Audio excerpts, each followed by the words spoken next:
जय श्री राम भक्तगणों। आज से हम रामायण के संपूर्ण चौपाइयों का और दोहों का विस्तार पूर्वक व्याख्या करेंगे। शुरू करने से पहले हम आपको दो बात कहना चाहेंगे। पहली बात ये कि जिनको भी रामायण पाठ करने का मन हो उनको हम पाठ विधि बता देते हैं, वो आसानी से पाठ कर सकते हैं।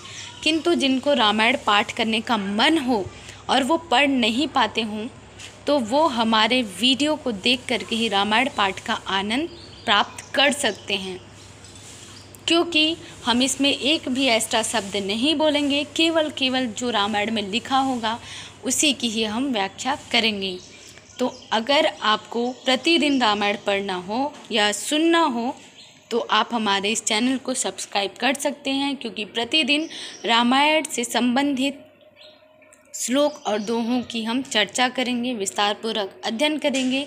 और अभी हम आज से ही रामायण के प्रथम चौपाई से ही हम शुरुआत कर रहे हैं। तो बने रहिए हमारे वीडियो में। और सर्वप्रथम हम शुरू करते हैं। उससे पहले बोलिए जय श्री राम। आप भी बोलिए जय श्री राम। श्री हरि श्री रामचरितमानस की विषय सूची में पारायण के बारे में बताया गया है और पारायण की विधि बताई गई है, ये देख सकते हैं। और उसके पश्चात 7 कांड जो प्रभु श्री राम जी के बाल लीला से लेकर के उनके अंतिम समय तक की जो कथा है, जो वर्णन है चरित्रों का, उन सभी को 7 कांडों में विभक्त किया गया है। और कांड का अर्थ होता है अध्याय। तो चलते हैं। सर्वप्रथम हम आपको पारायण के बारे में बताते हैं। पारायण अर्थात होता है पाठ का संकल्प। जैसे कि नवरात्रि आती है तो हम दुर्गा सप्तशती पाठ का संकल्प लेते हैं, या हम गुरु पाठ का संकल्प लेते हैं, या फिर हम भगवत गीता के पाठ का संकल्प लेते हैं। उसी प्रकार रामायण के पाठ का संकल्प लिया जाता है। जिनकी इच्छा शक्ति होती है वो लेते हैं। हम ये नहीं कह रहे कि आप लो मैं लूँ, जिनकी इच्छा शक्ति होती वही लेते हैं। तो हम पारायण के बारे में बता देते हैं कि पारायण में पहला श्लोक से लेकर के, पहले अध्याय के श्लोक से लेकर के 116 पृष्ठ संख्या तक जो श्लोक होती है उसे पूरा पढ़ा जाता है प्रथम दिन। दूसरे दिन 116 पृष्ठ संख्या से जितनी भी श्लोक शुरू होती है वहाँ से लेकर के 218 तक, इसी प्रकार 9 दिन तक आपको ये जो पृष्ठ संख्या बताई गई है वहाँ पे विश्राम का दिन होता है।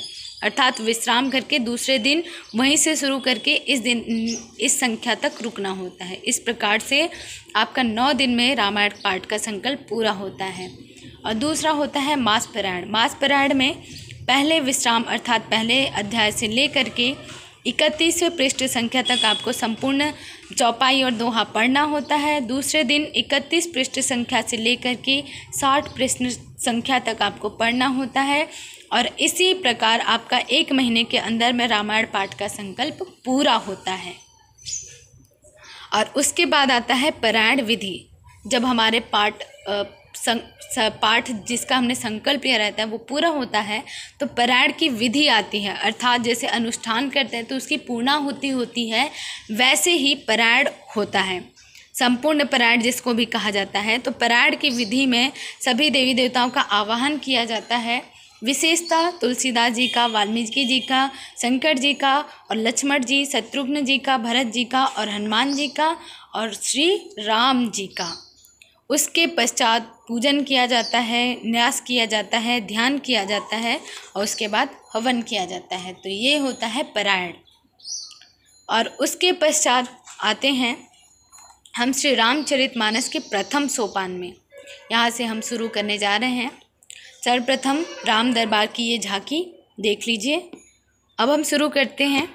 श्री गणेशाय नमः। श्री जानकी वल्लभो विजयते। श्री रामचरितमानस प्रथम सोपान बालकांड। प्रथम सोपान का अर्थ होता है प्रथम चरण। बालकांड जिसमें श्लोक है। सर्वप्रथम बालकांड में 7 श्लोक देवी देवताओं को आवाहित करने के लिए दिए गए हैं, जिनका हम आवाहन कर लेते हैं। क्योंकि हम शुरुआत से पढ़ने जा रहे हैं तो हमको ये ज़रूरी हो ही जाता है पढ़ने के लिए। जैसे कि हम जब भी कोई पूजा पाठ करते हैं तो देवी देवताओं का आह्वान करते हैं, जैसे कि शुभ कार्य के लिए जैसे गणेश जी, मंगल कार्य के लिए राम जी, बल कार्य के लिए हनुमान जी, शत्रु विजय के लिए दुर्गा माता। वैसे ही जब हम कोई पाठ को करने जा रहे होते हैं तो उसमें उससे संबंधित देवी देवताओं की आवाहन करना जरूरी हो जाता है। तो पढ़ते हैं, हम पहले श्लोक पढ़ते हैं।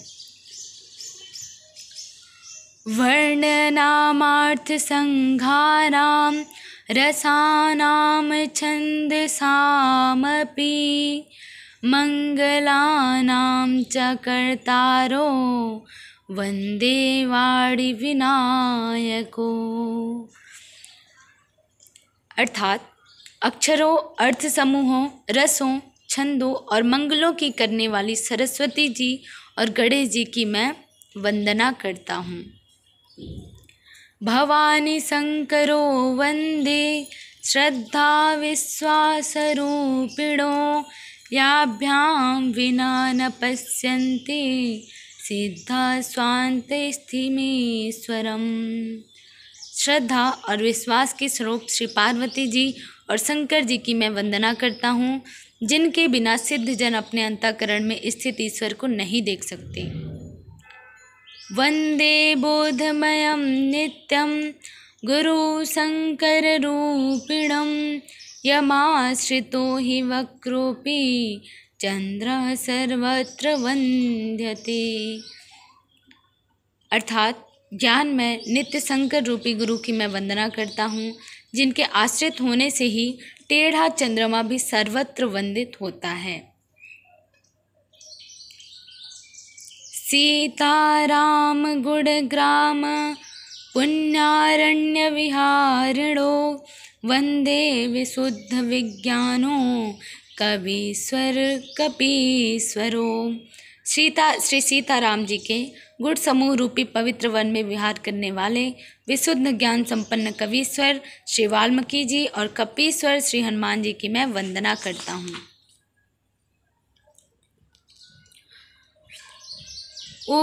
उद्भव स्थिति संहार कारणीं क्लेशहारिणीं सर्वश्रेयस्करीं सीताहं नतोऽहं रामवल्लभाम्। उत्पत्ति, स्थिति और पालन, संहार करने वाली, क्लेशों की हरने वाली तथा संपूर्ण कल्याणों की करने वाली श्री राम जी की प्रियतमा श्री सीता जी को मैं नमस्कार करता हूँ। यन्मायावसवर्ती विश्वमखिलं ब्रह्मादिदेवासुरा यत्सत्त्वादमृषैव भाति सकलं रज्जो यथा हिरब्रह्मः। यत्पादप्लवमेकमेव हि भवाम्बोधे स्थितिर्षवर्षान्तता वन्देऽहं तं शेषकारणपरं रामाख्यमीशं हरिम्। अर्थात जिनकी माया के वशीभूत संपूर्ण विश्व ब्रह्मादि देवता और असुर हैं, जिनकी सत्ता से रस्सी में सर्प की भ्रम की भांति यह सारा दृश्य जगत सत्य ही प्रतीत होता है, जिनके केवल चरण ही भवसागर से तरने की इच्छा वालों के लिए एकमात्र नौका है, उन समस्त कारणों से पर, सब कारणों के कारण और सबसे श्रेष्ठ राम कहाने वाले भगवान हरि की मैं वंदना करता हूँ। नाना पुराण निगमागम सम्मतं यद रामायणे निगदितं कचिदन्यतोऽपि स्वान्त सुखाय तुलसी रघुनाथ गाथा भाषा निबंधमति मंजुलमातनोति। अर्थात अनेक पुराण, वेद और तंत्र शास्त्र से सम्मत तथा जो रामायण में वर्णित है और कुछ अन्यत्र से भी उपलब्ध श्री रघुनाथ जी की कथा को तुलसीदास अपने अंतःकरण के सुख के लिए अत्यंत मनोहर भाषा रचना में विस्तृत करते हैं। हमने 7 श्लोक पढ़ा है। अब 7 श्लोकों का अर्थ हमने आपको बताया, किंतु हम आपको सरल शब्दों में बताएंगे, ये हमने आपको कहा था। तो इसका अर्थ तो हिंदी में लिखा ही हुआ है, स्वामी तुलसीदास जी ने कहा ही है, किंतु हम आपको और अपने तरीके से सरल शब्दों में बताते हैं। सरस्वती जी को अक्षरों की, अर्थ समूहों की, रसों की, छंदों की देवी कहा गया है और गणेश जी को मंगल करने वाले देवता कहा गए हैं। इसीलिए मैं इन दोनों की वंदना करता हूँ, क्योंकि रामायण पढ़ते वक्त अगर मेरे मुंह से कोई त्रुटि शब्द निकल जाए तो माँ सरस्वती मुझे क्षमा करें और मेरे उन शब्दों को सुधार दें।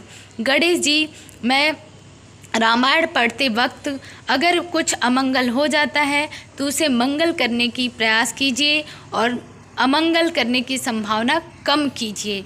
ये सरस्वती जी और गणेश जी को इसीलिए यहाँ पे आवाहन किया गया है।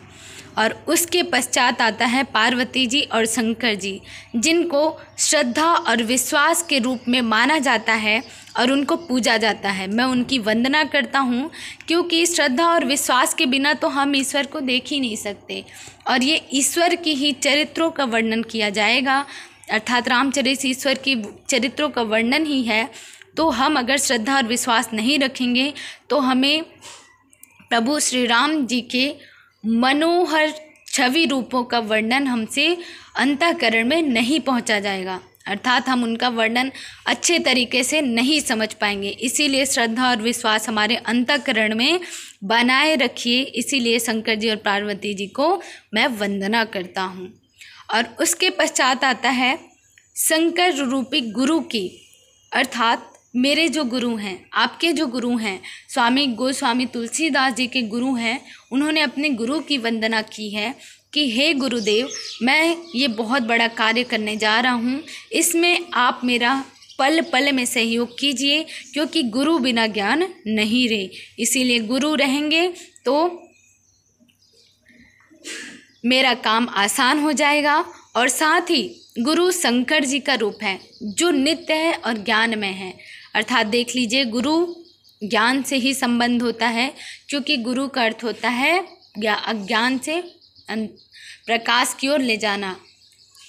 और जिसमें उन्होंने कहा है कि टेढ़ा चंद्रमा, चंद्रमा आधा होता है और टेढ़ा होता है, जिसे शंकर जी अपने सिर में लगा करके उसको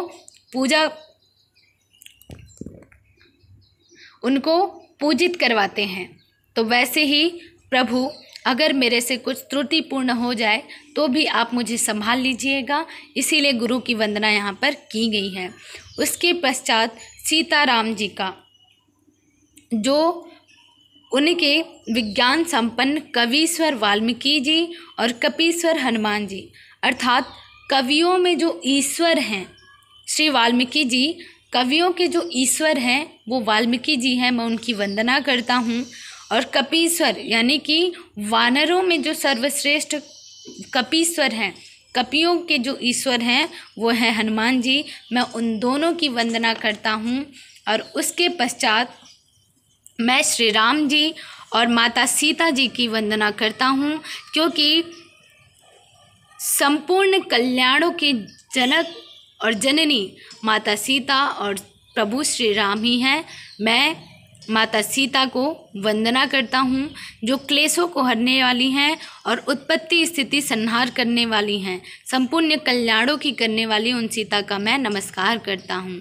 और उसके पश्चात मैं भगवान हरि का वंदना करता हूँ, अर्थात प्रभु राम की मैं वंदना करता हूँ, जिनके वशीभूत संसार की माया है, ब्रह्मांड है, देवता हैं, असुर हैं, सुर हैं, सब उन्हीं में समाये हुए हैं और उनके नाम में ही तारण करने की क्षमता है। इसीलिए मैं वो राम कहने वाले भगवान श्री हरि की मैं वंदना करता हूँ। और उसके पश्चात आता है तुलसीदास जी अपने रामायण में वर्णित कुछ और अन्यत्र उपलब्ध श्री रघुनाथ जी की कथा को तुलसीदास जी अपने भाषा में अत्यंत मनोहर रूप से वर्णन कर रहे हैं। इस श्लोक का अर्थ यही है कि अब हम रामायण के श्री रामचरितमानस के प्रथम चौपाई सोरठा का अध्ययन करेंगे। रामायण सोरठा से शुरू होता है, सो पढ़ते हैं। जो सुमिरत सिद्धि होई गन, नायक करिबर बदन, करऊ अनुग्रह सोई बुद्धि, राशि शुभ गुण सदन। अर्थात जिन्हें स्मरण करने से सब कार्य सिद्ध होते हैं, जो गणों के स्वामी और सुंदर हाथी के मुख वाले हैं, वे ही बुद्धि के राशि और शुभ गुणों के धाम श्री गणेश जी मुझ पर कृपा करें। अब यहाँ पे इन्होंने गणेश जी को एक बार और स्मरण किया है कि श्री शुभ गुणों के धाम श्री गणेश जी मुझ पर कृपा करें, और मैं जो अब कहने जा रहा हूँ उस पे मेरी त्रुटि ना हो। आप मंगल करने की क्षमता रखते हैं तो मंगल कीजिए, अमंगल को मेरे से दूर कीजिए। इस प्रकार रामायण के प्रथम अध्याय अर्थात बालकांड का पहला श्लोक, पहला चौपाई हमने बताया है। अब हम आपको कल बताएंगे आगे की जो व्याख्या है, वो हम आपको अब कल सुनाएंगे। क्षमा करें मित्रों, आज हमने थोड़ा ज़्यादा समय ले लिया, क्योंकि आज ये पहला दिन था इसीलिए ज़्यादा समय लिया है, और कल से ज़्यादा समय हम नहीं लेंगे। और अगर आपको इसमें कुछ समझ नहीं आया हो तो आप मुझे कमेंट में करके बताइएगा, हम इसका और अच्छे से विस्तार पूर्वक व्याख्या करके आपको समझाने का प्रयास करेंगे। तब तक के लिए जय श्री राम।